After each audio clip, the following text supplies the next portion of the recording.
자, 이번 시간에 문제풀이 36강 금융경제 일반 두 번째 내용 보도록 하겠습니다. 19번 문제, 금융경제 일반에 관한 설명으로 가장 옳지 않은 것은 이라고 돼 있죠. 동그라미 1번에서 물가가 올 것으로 예상되면 돈을 빌려주는 사람은 같은 금액의 이자를 받는다 하더라도 그 실질 가치가 떨어지므로 더 높은 금리를 요구하게 되어 금리는 상승하게 된다 라고 돼 있습니다. 자, 이거 맞는 내용이죠. 그래서 물가가 상승할 것으로 해서 예상된다 라고 한다면 여기에 실질 가치가 떨어진다라고 했었습니다. 그래서 더 높은 금리 이거를 요구한다라고 했었죠. 그래서 금리는 어떻게 되느냐? 금리는 상승하게 된다라고 돼 있어요. 두 번째, 일반적으로 기준금리 갖다 내리면 시중에 돈이 풀려 가게나 기업은 투자처를 갖다 찾게 되고요. 또 은행의 차입 비용이 내려가 소비와 투자가 활성화돼 침체된 경기가 회복되고 물가가 상승한다라고 돼 있는데 맞죠? 자, 기준금리를 갖다가 내리게 되면 돈이 풀린다라고 했었습니다. 그래서 여차저차 해가지고 은행의 차입 비용이 인하될 것이다 라는 겁니다. 결국은 경기가 회복되고 이로 인해서 물가가 상승한다 라는 것이죠. 자, 세 번째 보시면 환율 상승은 우리 돈의 가치가 외화에 비해서 상대적으로 떨어진다는 것을 의미하며 원화 약세, 원화 평가 절하라고도 한다 라고 돼 있는데 맞는 내용이죠. 그래서 환율에 대한 상승, 원화 약세, 원화 평가 절하, 그리고 우리 돈의 가치가 떨어진다라는 거. 반면에 환율 하락이라고 한다면 원화 강세, 원화 평가 절상이라고 하면서 우리 돈의 가치가 높아지는 것이죠. 네 번째, 환율이 상승할 경우에 우리나라 수출품의 외화 표시된 가격이 상승하여라고 되어 있는데 이게 하락한다라고 했었죠. 그래서 수출이 증감과 동시에 수입품 가격 상승으로 수입이 감소함으로써 경상수지가 개선된다라고 했는데 이게 옳지 않습니다. 따라서 여기에 나와 있는 내용 갖다가 살펴보시면은 정답은 4번이 된다라는 거죠. 이거는 뭐 기본 이론 시간에도 말씀드렸고 지난 시간에도 환율이 상승됐을 때 예를 들어서 1,000원에서 1,200원이 됐다라고 한다면 외화 표시가 예전에 6달러였다가 같은 우리나라 돈 6,000을 얻기 위해서 5달러만 얻으면 되기 때문에 수출품의 외화로 표시된 가격이 하락한다라고 했었습니다. 그래서 전반적으로 이제 수출이 증가하고 동시에 수입품 가격은 상승하기 때문에 이로 인해서 경상수지가 개선된다라고 했었으니까요. 20번 문제 주가에 관한 설명입니다. 가장 옳은 것은 이라고 돼 있죠. 동그라미 1번 우리나라의 주식 유통시장은 장내 유통시장과 장외 유통시장으로 해서 구분될 수 있으며 전자는 유가증권 시장, 코스닥 시장, 후자는 코넥스 시장과 KOTC 시장으로 해서 포함이 된다라고 돼 있어요. 근데 원래 이제 관련된 내용을 갖다 구분한다라고 하면 장내 유통시장과 장외 유통시장으로 해서 나눌 수 있는 거죠. 장내 유통시장, 장외 유통시장. 자, 이거 관련했을 때 여기 나오는 것처럼 유가증권 시장, 그 다음에 코스닥 시장이 있죠. 그리고 코넥스 이렇게 되고 장외 유통시장이 KOTC 시장으로 해서 되어 있습니다.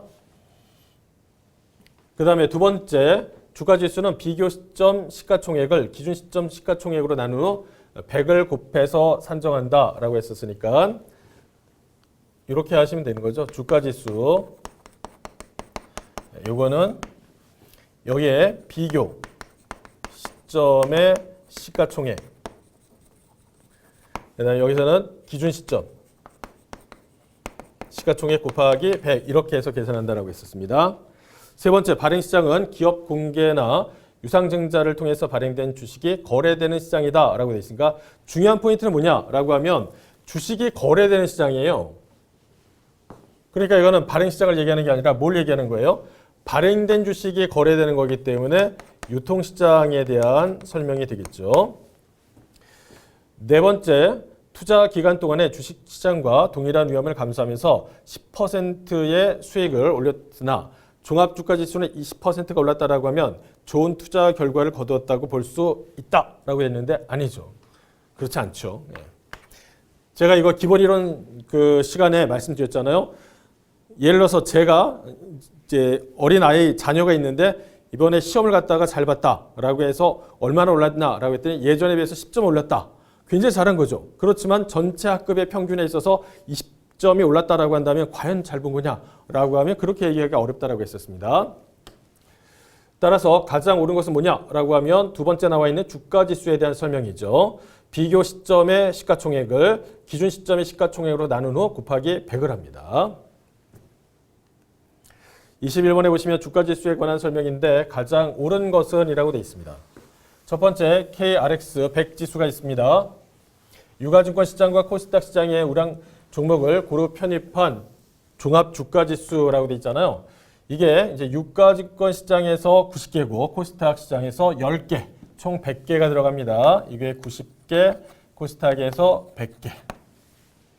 두 번째 코스피 200 지수는 유가증권 시장에 상장된 주식 중에서 시장의 대표성, 업종의 대표성, 유동성을 감안하여 선정되는 200개 종목을 대상으로 해서 최대 주주 지분, 그 다음에 자기 주식과 정부 지분 등을 갖다가 제외한 유동 주식의 시가총액을 합산해서 계산한다라고 되어 있었죠. 예. 최대 주주 지분, 자기 주식과 정부 지분, 이걸 갖다가 제외합니다. 제외하고요. 세 번째 코스닥 지수는 코스닥 시장에 상장되어 있는 종목을 대상으로 산출되는 종합지수로 코스닥 시장의 대표 지수며 1996년 7월 1일 기준으로 해서 이날의 주가지수를 갖다 1000포인트로 해서 산출되었으며 코스피 지수와 동일한 시가총액 방식으로 해서 산출된다라고 되어 있는데 자 여기에 나와 있는 거 맞습니다.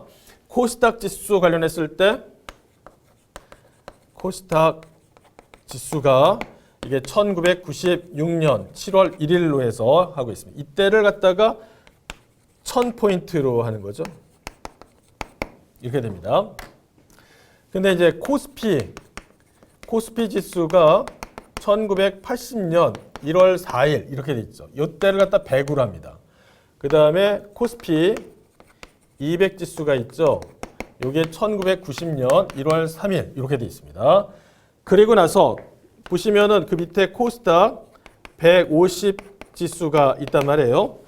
얘는 언제 개발되느냐라고 하면 150이잖아요. 그러니까 15년 7월 요때 개발됐다라고 돼 있거든요. 요거 이렇게 해서 네 가지 정도는 기억하실 필요가 있겠습니다. 요거 잘못돼 있죠? 그래서 시장의 대표성, 유동성, 상품성 등 종합적으로 고려한 150개 종목으로 해서 구성되며 선물 및 ETF 등 금융상품의 기초지수로 해서 활용되고 있다라고 되어 있습니다. 자, 따라서 제시된 내용 가운데 옳은 것은 뭐냐라고 하면은 답은 3번이 되겠습니다. 지금 여기 나와 있는 이런 주가지수 관련된 내용 있잖아요. 굉장히 외울 것도 많아요. 그 다음에 문제로 해서 변형시킬 수 있는 여지도 많아요. 그러니까 우리가 수목적상 외워두는 게 필요하다라는 겁니다. 특히 이제 이런 것들도 조금 기울여서 신경을 써가지고 봐주시는 게 우리에게 조금 요구된다라는 거죠. 항상 그래요. 우리가 이제 뭔가 시험을 준비한다라고 한다면 대부분에 있어서 시험은 뭘 기반으로 하냐라고 하면 얼마나 그와 관련된 내용을 갖다가 성실하게 암기하고 있느냐 그 측정하는 시험이에요. 그러니까 우리가 오해하면 안 됩니다. 그 시험을 준비한다라고 했을 때 과연 뭘 공부해야 되느냐라는 건데 이게 우리가 지금 공부하는 내용이 굉장히 복잡한 어떤 수학적인 사고가 요구되는 그런 내용은 아니거든요. 그러니까 그와 관련된 어떤 계산형 문제를 중심으로 해서 이 문제가 출제되는 것이 아니기 때문에 기본서에 나와 있는 그런 학습 자료의 내용을 갖다가 얼마나 내가 충실하게 외우고 있느냐 그걸 갖다가 본다는 거죠. 그래서 교재를 자꾸 보면서 외워야 됩니다. 그냥 우리가 외운다라고 했을 때 거기에 있는 거에 대한 내용을 갖다가 이렇게 뭔가 이렇게 그 외울 때 뭔가 딱 단어를 중심으로 해서 탁탁탁탁탁 그렇게 하는 것도 필요해요. 그런데 전체적인 문장을 갖다가 한 번쯤 꼭 봐야 됩니다. 예. 왜 그러냐면 거기에서 변형시킬 수 있는 여지가 굉장히 많아요. 그러니까 어떤 한 문장이 주어진다라고 한다면 그 한 문장 안에 뭔가를 변형시킬 수 있는 숫자를 바꾼다든지 서술형 어미 표현을 바꾼다든지 단어를 갖다가 다른 걸로 해서 대체한다든지 이런 것들이 문제로 해서 구성될 수 있는 여지가 있기 때문에 잘 우리가 봐야 된다는 겁니다. 원문장을 정확하게 기억하는 게 필요해요. 자, 이어서 22번에 보시면 글로벌 및 주요 국가의 주가지수에 관한 설명인데요. 가장 옳은 것은 몇 개이냐라고 되어 있습니다. 첫 번째 MSCI 지수라고 되어 있습니다. 모건 스탠리의 자회사가 제공하며 세계 투자기관의 해외 투자 시 기준이 되는 지수다라고 되어 있죠. 그러면 모건 스탠리의 자회사라고 되어 있는데 이 자회사가 뭐냐라고 하면 바라 그룹입니다. 바라 그룹. 그 다음에 니은 보시면은 FTSE 지수라고 되어 있습니다. 파이낸셜 타임즈와 런던 증권거래소가 공동으로 설립한 바라 그룹이 발표하는 지수다? 아닙니다. 그냥 요거 그대로 FTSE 그룹이 발표하는 지수다라고 되어 있어요. 디귿번에 다우존스 산업평균 지수다라고 했는데 경제 전반에 걸쳐서 대표적인 몇 개의 대형 제조기업들이 주식으로 해서 구성되어 있느냐? 이게 30개라고 되어 있죠. 나스닥 지수라고 되어 있습니다. 나스닥 증권시장에 등록되어 있는 5천여 개의 주식을 가중평균하여 구한 지수다라고 되어 있다는 거죠. 그러면 자 여기서 옳은 거 기업, 그 다음에 리얼 이렇게 되니까 두 개가 되는 것이죠. 자, 이어서 23번에 보시면 주요 금융경제지표에 관한 설명으로 가장 옳은 것은 이라고 되어 있습니다.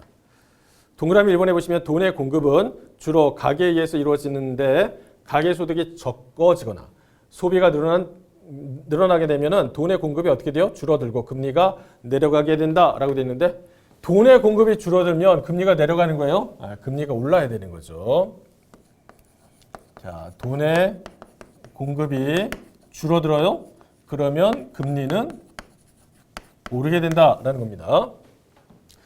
두 번째, 환율이 상승할 경우에 우리나라 수출품의 외화로 표시된 가격이 상승한 거예요? 하락하는 거예요? 하락하여. 수출이 증가함과 동시에 수입품 가격이 상승해서 수입이 감소한다라고 되어 있죠.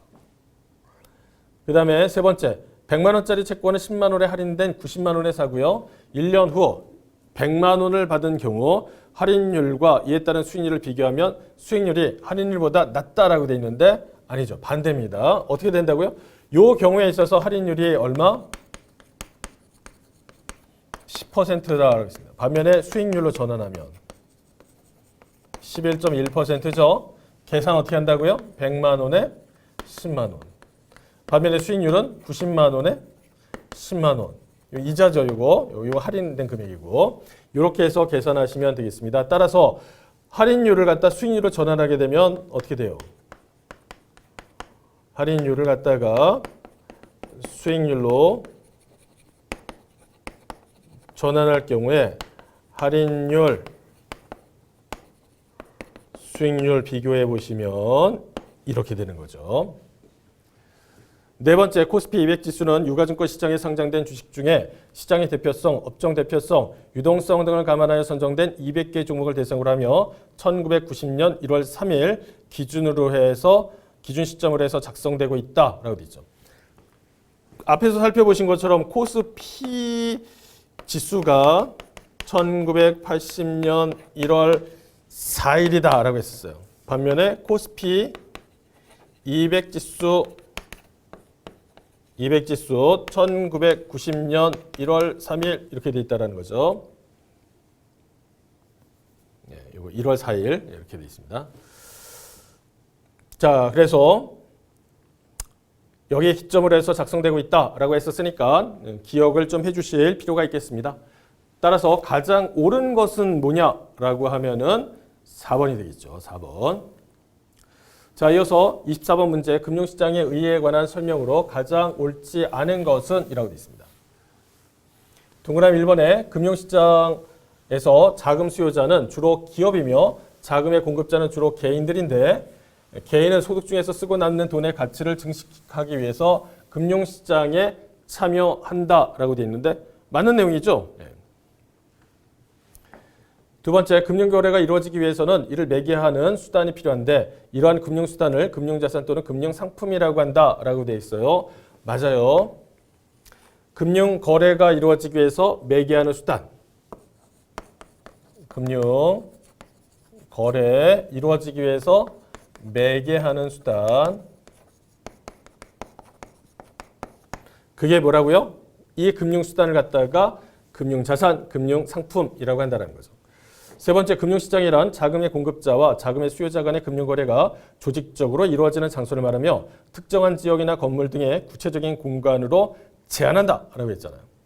특정한 지역이나 건물 등 구체적인 공간뿐만 아니라 이런 것뿐만 아니라 이 사이버 공간 이런 거 추상적인 공간도 다 들어갑니다.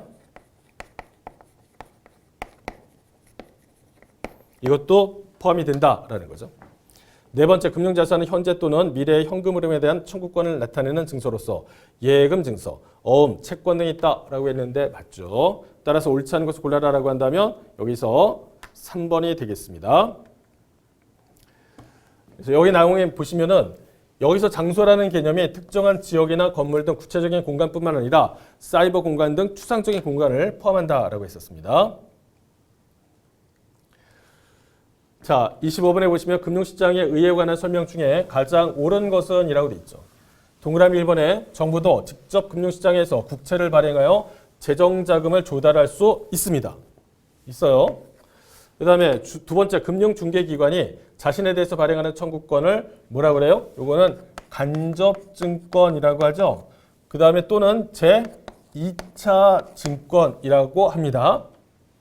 세 번째, 금융중개기관은 최종적인 대출자에게 자금을 공급하고 최종적인 차입자로부터 자금을 조달함으로써 최종적인 차입자와 대출자를 중개하는 건 맞아요. 그런데 여기서 설명된 내용 갖다 가만히 보시면은 자금을 공급한다. 누구에게 공급한다는 거예요? 차입자예요, 차입자. 차입자에게 공급하고 최종적인 대출자로부터 자금을 조달한다라고 되어 있습니다. 그러니까 예를 들어서 이게 금융 중개기관이다라고 한다면 대출자가 있고 여기에 차입자가 있다라고 가정을 해보죠. 자, 이런 상황입니다. 그러면 여기 있는 중개기관에서 어떻게 하느냐? 여기에 자금을 공급한다라는 거죠. 자금 공급. 그리고 대출자로부터 뭐래요? 자금 조달하는 겁니다. 네 번째, 경제주체 중에서 금융기관 이외에 최종적인 대출자가 발행하는 금융자산을 본원적 증권이라며 주식, 사채, 어음, 채무증서 등이 이에 해당한다라고 되어 있습니다. 주의하실 것은 경제주체 중에서 금융기관 이외에 최종적인 이게 뭐냐면 차입자예요. 차입자, 돈을 필요로 하는 사람, 돈 빌리는 사람, 대출자는 돈을 갖다 빌려주는 사람 이렇게 생각해야 된다라고 했었죠. 여기서. 그래서 이걸 본원적 증권이라고 한다라고 했었습니다. 금융기관 이외에 최종적인 차입자가 발행하는 금융자산을 본원적 증권, 여기에 주식, 사채, 어음, 채무증서 등 여기에 다 들어간다는 거죠. 따라서 가장 옳은 것은 뭐냐라고 하면은 1번이 되겠습니다. 1번.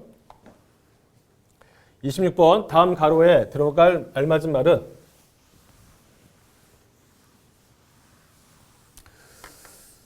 자, 금융자산의 종류를 갖다 다양하게 함으로써 차입자의 금융자산 발행에 뭐를 갖다가 인하하고요. 대출자가 보유하고 있는 금융자산에 뭐를 갖다가 높여서 저축과 투자를 활발하게 해서 자금에 보다 효율적인 자금 배분을 갖다가 실현하게 되는 것이다 라고 되어 있습니다. 일단 여기 나와 있는 거 차입자도 나오고 대출자도 나오고 이 중간에서 뭔가 다리 역할을 하는 사람이 들어간다는 거죠. 그러니까 뭐가 들어가 있어요? 금융중개기관이라고 되어 있습니다. 그 다음에 본원적 증권이라고 했었으니까 이거는 금융기관 외에 최종적인 차입자가 발행한다라고 했었잖아요. 그게 본원적 증권이라고 했었으니까 발행 관련했을 때 한계 비용을 갖다가 인하하는 것이죠. 그 다음에 대출자가 보유하고 있는 금융자산의 한계 효용을 갖다가 높인다라고 되어 있습니다.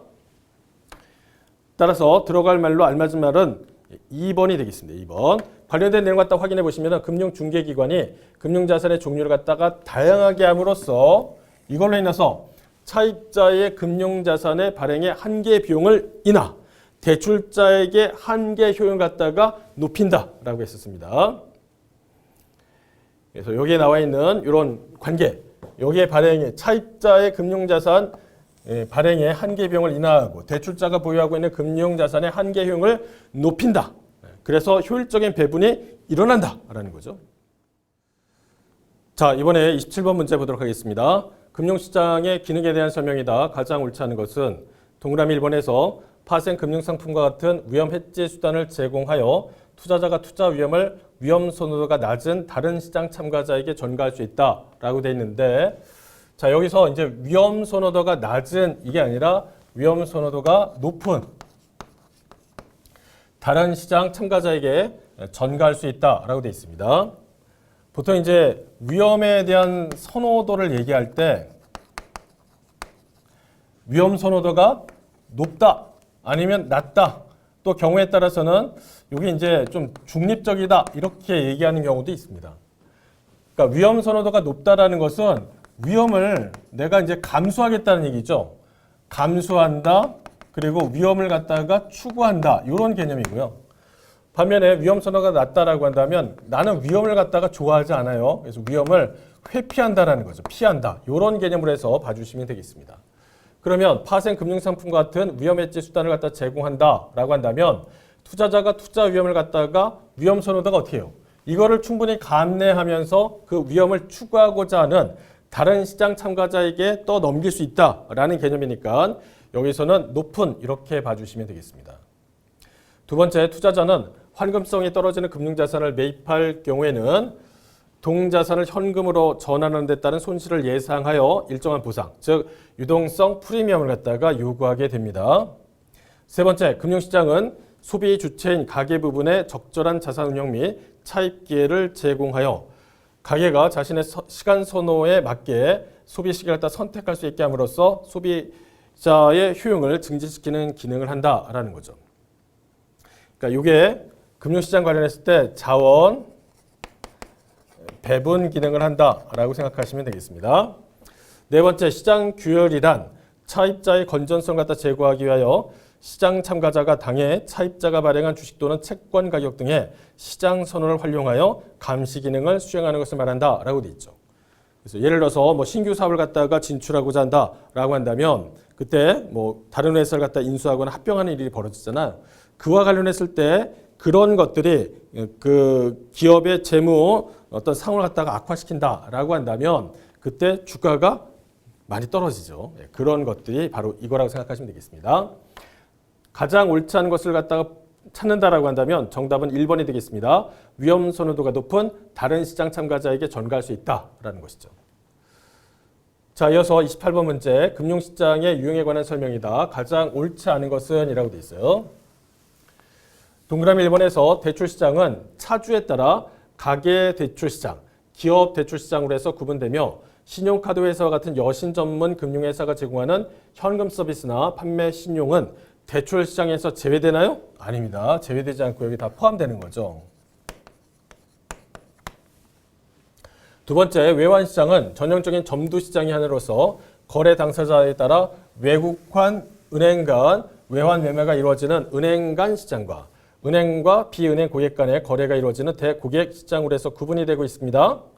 세 번째, 파생 금융상품 시장은 전통 금융시장 및 외환의 가격 변동 위험과 신용 위험 등 위험을 관리하기 위해서 고안된 파생 금융상품이 거래되는 시장이다. 말 진짜 어렵죠. 근데 이제 여기에 나와 있는 내용이 조금 이제 볼 필요는 있어서 문제로 구성했습니다. 네 번째 보시면 전통적 의미의 금융시장은 금융거래 만기에 따라서 단기냐 장기냐. 보통 이제 1년을 기준으로 합니다. 그 다음에 금융수단의 성격에 따라서 채무증서시장과 주식시장. 금융거래의 단계에 따라서 발행이냐 유통시장이냐. 금융거래 장소에 따라서 거래소 시장이냐 장외 시장 등으로 해서 구분할 수가 있습니다. 따라서 제시된 내용 중에서 가장 옳지 않은 것을 골라라 라고 한다면 1번이 되겠습니다. 1번. 대출시장, 차주에 따라서 가계, 그 다음에 기업대출 이렇게 나누고요. 신용카드 회사 같은 여신 전문 금융회사가 제공하는 현금 서비스 이거나 판매 신용도 대출 시장에 포함이 된다는 거죠. 29번에 보시면 단기 금융시장, 자금시장과 장기 금융시장, 자본시장에 대한 설명입니다. 가장 옳은 것은 이라고 되어 있죠. 동그라미 1번의 콜 거래는 최장 90일 이내 만기가 제한됩니다. 90일. 그러나 거래 물량의 대부분을 이길 물로에서 차지하고 있다라고 했었으니까 맞아요. 여기 나와 있는 이런 것들도 다 봐주시는 게 필요하겠습니다. 최장 90일 이길물. 두 번째, 자본시장은 만기 1년 이상 채권은 포함하나 만기가 없는 주식이 거래되는 시장은 제외된다 하는데 아닙니다. 이 주식도 포함이 되는 거죠. 제외되는 게 아닙니다. 자본시장이라고 했었으니까 장기금융시장이라고 했어서요. 만기가 1년 이상 채권, 그 다음에 주식은 애초에 만기라는 개념이 없잖아요. 그러니까 이게 다 포함이 되는 겁니다. 세 번째, 단기금융시장은 만기가 짧아 금리 변동에 따른 자본 손실 위험이 작은 반면 만기가 긴 채권의 경우 금리 변동에 따른 가격 변동 위험이 크다라고 되어 있는데 맞습니다. 네 번째, 기업 어음 시장은 기업 등 발행자가 자기 시중을 이용하여 비교적 간단한 절차를 거쳐서 장기 자금을 조달할 수 있는 수단이 되며 자금 공급자에게는 장기 자금의 운용 수단이 된다라고 했는데 기업 어음 시장 이게 보면은 단기 자금이에요. 단기 자금. 다 옳지 않습니다. 보면 이렇게. 따라서 제시된 내용 중에서 가장 옳은 거 뭐냐라고 하면 동그라미 3번이 되겠습니다. 자, 이어서 30번 문제 보시면 자금시장과 자본시장의 비교에 대한 설명인데 옳지 않은 거라고 되어 있어요. 자금시장과 자본시장이라고 되어 있습니다. 그러니까 이게 단기 금융시장이죠. 그리고 이거는 장기 금융시장이 됩니다. 만기를 갖다 기준으로 한다라고 한다면 이건 1년 이내 이렇게 돼 있어요. 근데 여기는 1년 이상 이렇게 돼 있거든요. 그러니까 요 이내라는 개념이 사실 어떻게 우리가 이제 바라봐야 되느냐라는 건데 1년 미만 이런 개념으로 해서 볼 수가 있다라는 겁니다. 여기 이상이라고 돼 있으니까 금리 수준이 낮다라고 돼 있어요. 두 번째, 자본시장은 만기가 1년 이상 장기며 거래 규모는 대규모 시장이다라고 했는데 거래 규모 측면에서 본다라고 하면 여기는 대규모, 여기는 소규모 이렇게 돼 있습니다. 그래서 옳지 않죠. 세 번째, 자금시장은 유동성이 높고 가격 변동폭이 낮으며 주요 금융시장으로 해서 콜, 기업어음, 표지어음 등이 있다라고 돼 있어요. 유동성이 높고 가격 변동폭이 낮다라고 돼 있다는 거 같이 봐주시고요. 네 번째, 자본시장은 금리 수준이 높고 채권시장, 주식시장, 자산운용화, 증권시장이 이에 해당이 된다라고 했는데 맞아요. 따라서 옳지 않은 것을 골라라라고 한다면 여기서 2번이 되겠습니다. 거래 규모는 소규모 시장이다라는 거죠. 그래서 보면은 단기금융시장, 자금시장, 장기금융시장, 자본시장 요거에 대해서 우리 교재를 갖다 살펴보시게 되면은 표가 제시되어 있다는 거죠. 그 표가 옛날에 없던 거예요. 이번에 2025년 자료에 새롭게 추가되기 때문에 여러분이 수업 목적상 해당 표를 갖다가 잘 보실 필요는 있습니다. 지금 이런 형태의 문제가 나올 수도 있으니까. 31번에 보시면은 채무증서시장과 주식시장에 대한 설명이다. 가장 옳지 않은 것은 이라고 되어 있어요.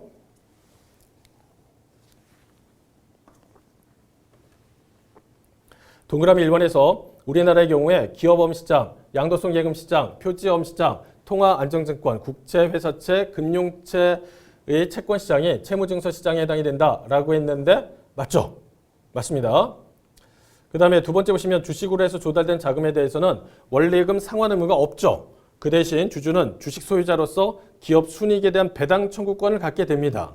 맞는 내용이죠. 예. 반면에 채권이라고 한다면 이 경우에 있어서 원리금에 대한 상환, 요 원금에 대한 상환이 있고 이자를 갖다 지급해야 될 의무가 있는 거죠. 대신에 여기 이제 주주는 어떻게 되냐면 기업 순이익에 대한 배당 청구권을 갖게 되고 채권은 그런 게 없습니다. 세 번째, 채무증서 소유자는 이자 및 원금 등 고정된 소득을 받게 되므로 미래의 현금 흐름이 안정적인 데 비해 주주의 경우에 있어서 기업의 자산 가치나 손해액의 변동에 따라서 이익을 볼 수도 있고 손해를 입을 수도 있습니다. 맞는 내용이죠. 그 다음에 네 번째 보시면 증권의 발행 기업이 청산할 경우에 주주는 우선 변제권을 행사할 수 있는 반면 채무증서 소유자는 자녀 재산에 대해서 지분권을 행사한다라고 돼 있는데 이게 바뀐 거죠. 이게 뭐예요? 채무증서 소유자고 그 다음에 자녀 재산에 대해서 지분권을 행사한다는 것은 주주를 갖다가 의미하는 것이죠. 따라서 가장 옳지 않은 것을 고르라라고 한다면 정답 4번이 되겠습니다. 내용 보시면 채무증서 소유자는 우선 변제권을 행사할 수 있는 반면 주주는 채무를 변제한 자녀 재산에 대해서 지분권을 행사한다라고 되어 있습니다. 그러니까 회사의 소유주다라고 한다면 빚을 졌다라고 했을 때 빚쟁이한테 먼저 빚잔치 하고 그리고 남는 재산에 대해서 내가 여기에 지분권을 갖다 행사한다라는 것이죠. 이어서 32번에 보시면 발행시장과 유통시장에 대한 설명이다. 가장 옳지 않은 것은 이라고 되어 있습니다. 동그라미 1번에 보시면 발행시장은 기업, 정부, 공공기업 등 자본을 수요하는 발행 주체가 단기 금융상품이나 채권, 주식 등 장기 금융상품이 신규로 발행하여 이를 일반 투자자에게 매각함으로써 장기적인 자본을 조달하는 시장이다 라고 돼 있어요. 여기 나와 있는 내용은 타당합니다. 그 다음에 두 번째 보시면 직접 발행의 경우에 인수기관이 중심적인 역할을 수행한다. 인수기관은 해당 증권의 발행 사무를 대행함은 물론 증권의 전부 또는 일부 인수를 통해 발행 위험을 갖다 부담하는 한편 발행된 증권의 유통시장을 조성한다라고 했잖아요. 자, 이때 내용 보시면은 이렇게 되어 있습니다. 직접 발행이 있고요. 간접 발행이 있다라는 거예요. 두 가지. 특히 이제 간접 발행이다라고 한다면 누가 나오냐라고 하면 인수기관이 나와요. 인수기관. 그래서 여기에 나오는 것처럼 증권의 발행 사무를 갖다 대행할 뿐만 아니라 증권의 전부 또는 일부를 갖다 인수를 해서 그 발행된 증권의 유통시장을 갖다가 조성한다는 것까지 같이 한번 봐주시죠. 그래서 2번 관련했을 때는 이 내용이 옳지 않습니다. 얘에 관련된 내용이 아니라 요거라는 거죠.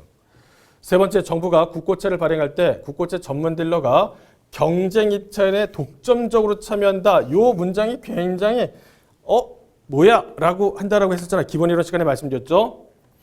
경쟁 입찰인데 얘와 독점적이라는 게 맞지 않는다라고 했었습니다. 그러나 국고채 전문 딜러, DB라고 하는데 이런 참여할 수 있는 딜러는 정말 일정한 요건을 갖춘 소수의 금융회사만 참여할 수가 있다라는 것이죠. 그러다 보니까 분명 경쟁 입찰은 되는데 소수기 때문에 독점적 성격이 있어요. 그래서 이렇게 서술하고 있습니다. 매수, 매도, 호가, 공시 등을 통해서 시장 조성 활동을 갖다 담당하고 있죠.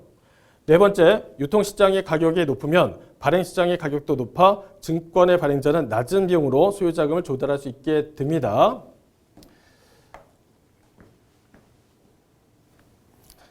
맞는 내용이에요, 이것도. 그래서 가장 옳지 않은 것을 골라라라고 한다면 2번이 되겠습니다. 간접 발행에 대한 설명이다. 간접 발행할 때 인수기관에 대한 내용이 제시가 되고 있습니다. 33번에 보시면 거래소 시장, 장례시장과 장외시장에 대한 설명이다. 가장 옳은 것은 이라고 되어 있죠. 요게 이제 내용을 보면 거래소 시장이 있고요. 장내 시장입니다. 그리고 장외 시장이 있어요. 이게 거래소 이외의 시장이죠. 장외 시장은 다시 이렇게 해서 또 나눕니다. K, OTC 시장하고 점도시장. 점도시장은 다시 딜러와 브로커 간의 시장, 그 다음에 대고객 시장. 이런 식으로 해서 나눈단 말이죠. 그래서 기억해 보시면 점도시장은 거래 정보의 투명성은 낮으나 거래 상대방의 익명성이 보장된다라고 돼 있죠. 그런데 이게 이제 점도시장하고 거래소 시장 관련했을 때 조금 구별할 필요가 있다는 겁니다. 거래소 시장의 경우에 여기 거래 정보의 투명성, 이게 이제 투명하죠, 사실은. 그 다음에 거래 상대방, 너무 길게 거래 상대방, 여기에 익명성이 보장이 됩니다. 그런데 점도시장의 경우에 있어서는 이렇게 구별해 본다라고 하면 거래 정보의 투명성이 약해요. 이 투명성이 낮아요. 그 다음에 거래 상대방의 익명성이 있는 거죠. 익명성이 어떻게 되냐면 이것도 낮습니다. 자, 이런 식으로 해서 내용 갖다가 정리를 해보시면 좋을 것 같아요. 그 다음에 두 번째, 장외시장은 KOT 시장과 점도 시장으로 해서 구분이 되고 있죠. 여기에 그 다음에 세 번째 보시면 장외시장은 매 당사자 간의 개별적인 접촉에 의해서 거래가 이루어지며 동일 시간 내에 동일 상품의 가격이 다르므로 어떻게 되냐면 이게 효율적인 면이 있는 게 아니라 비효율적입니다. 비효율적.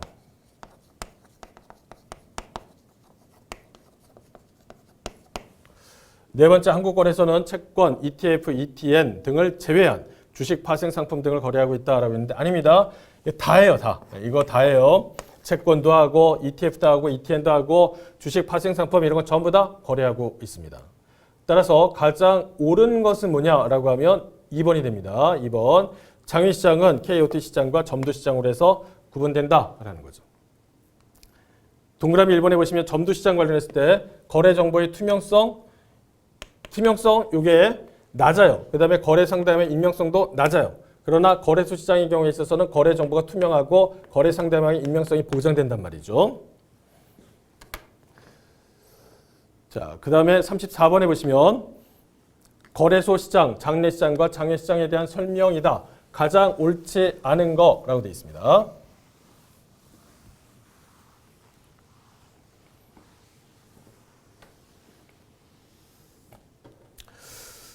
자, 34번에 보시면 동그라미 1번에 우리나라의 경우에 한국거래소가 증권과 파생상품의 원활한 거래 그리고 가격 형성을 담당하고 있으며 증권회사, 선물회사 등의 회원으로 해서 가입해 있다라고 했는데 맞습니다. 두 번째, 2005년에 주식, 채권 등을 거래하는 증권거래소, 그 다음에 선물 및 옵션을 거래하고 있는 선물거래소, 기술주 중심의 주식을 거래하는 코스닥 증권시장 등을 한국거래소로 통합하였다라고 돼 있는데 이것도 맞긴 맞아요. 맞긴 맞습니다. 그런데 이거 이제 학습할 때 좀 주의할 부분이 뭐냐라고 해서 제가 이 말씀드린 부분이 있었어요. 이게 제 1장에서도 소개되지만 제 2장에 가시면은 한국거래소라고 해서 또 관련된 내용이 제시가 되어 있거든요. 거기에서는 4가지가 소개되고 있어요. 4가지. 그 4가지 중에 지금 여기에 빠진 게 뭐냐라고 하면 코스닥 위원회라고 되어 있거든요. 그게 하나가 빠졌습니다.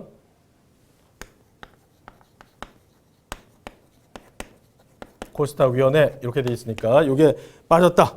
근데 얘까지 포함되는 게 사실은 타당한 거죠. 원래는. 그러나 이렇게 나오더라도 우리 교재에 관련된 설명이 이렇게 제시되어 있는 부분이 있기 때문에 소목적상 얘도 기억하라라고 했었습니다. 다만 얘와 얘의 차이에 대해서도 이렇게 보시라는 거죠. 세 번째, 점도 시장은 딜러, 브로커 간의 시장, 대고객 시장으로 해서 구분할 수 있는데 이들 시장에서 각각 딜러, 브로커 간의 상호 간, 그 다음에 딜러, 브로커와 고객 간 쌍방 거래로 이루어지고 있다는 겁니다. 네 번째, 우리나라의 경우에 채권은 대부분 장내 시장에서 거래되나요? 장외 시장에서 거래되죠. 외 시장. 한국거래소에서 채권도 거래되긴 하지만 거기에서 거래되는 규모는 굉장히 좀 작다라는 거죠. 거기에서 거래되는 채권은 일정한 뭐 요건을 충족하는 그런 좀 제한적인 거래들이 좀 많다라는 거죠. 그 외에 나머지 굉장히 많은 내용들은 다 장외 시장에서 거래가 되고 있다라고 했었습니다. 콜, 양도성 예금증서, 기업엄 등 단기 금융 상품과 외환 및 외환 파생 상품, 금리 및 통화 수합 등의 파생 금융 상품은 대부분 장외 시장에서 거래되고 있습니다. 따라서 옳지 않은 것을 골라라 라고 한다면 정답은 4번입니다. 4번. 전부 다 지금 여기서 제시되고 있는 것처럼 채권도 대부분 장외 시장, 콜, 양도성 예금증서, 거래, 기업엄 등 단기 금융 상품은 물론 외환 파생 상품, 금리, 통화 수합 뭐 쭉 해서 파생 상품 등 대부분도 장외 시장에서 거래되고 있다라는 거죠. 자, 이어서 35번에 보면 금융시장에 관한 설명으로 옳은 것은 이라고 되어 있습니다.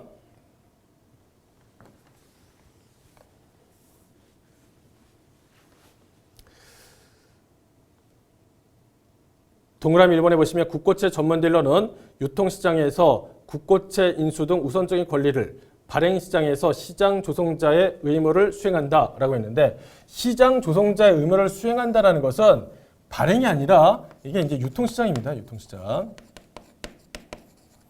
그 다음에 국고채 인수 등 우선적인 권리를 이게 뭐냐라고 하면 발행시장이죠. 발행시장. 2025년 자료를 갖다 참고하게 되면은 국고채 전문 딜러 관련했을 때 이게 그림으로서 좀 추가된 내용이 있어요. 거기에서 발행시장과 유통시장에서 각각 어떤 것들 관련했을 때 서술하고 있는지를 갖다가 요거 문제로 만든 겁니다. 두 번째, 자금시장은 통화정책 이외에도 기대 인플레이션, 재정 수지, 수급 사정 등 다양한 요인에 의해서 영향을 받기 때문에 통화정책과의 관계가 단기 금융시장에 비해서 간접적이고 복잡하다는 점이 특징이다라고 되어 있습니다. 그러면 얘가 이제 자금시장을 뜻하는 것이냐라는 건데 우리가 단기 금융시장, 그 다음에 장기 금융시장 이렇게 있다라고 했잖아요. 그럼 얘를 갖다 뭐라고 하냐면 자금시장, 이거를 자본시장 이렇게 한다라고 했었습니다. 한 끗 차이인데 표현이 달라요. 그래서 동그라미 2번 관련했을 때 여기에서 서술되고 있는 내용이 자금시장을 뜻하는 거냐라고 하면 그렇지 않고 자본시장을 서술하는 내용입니다. 자본시장.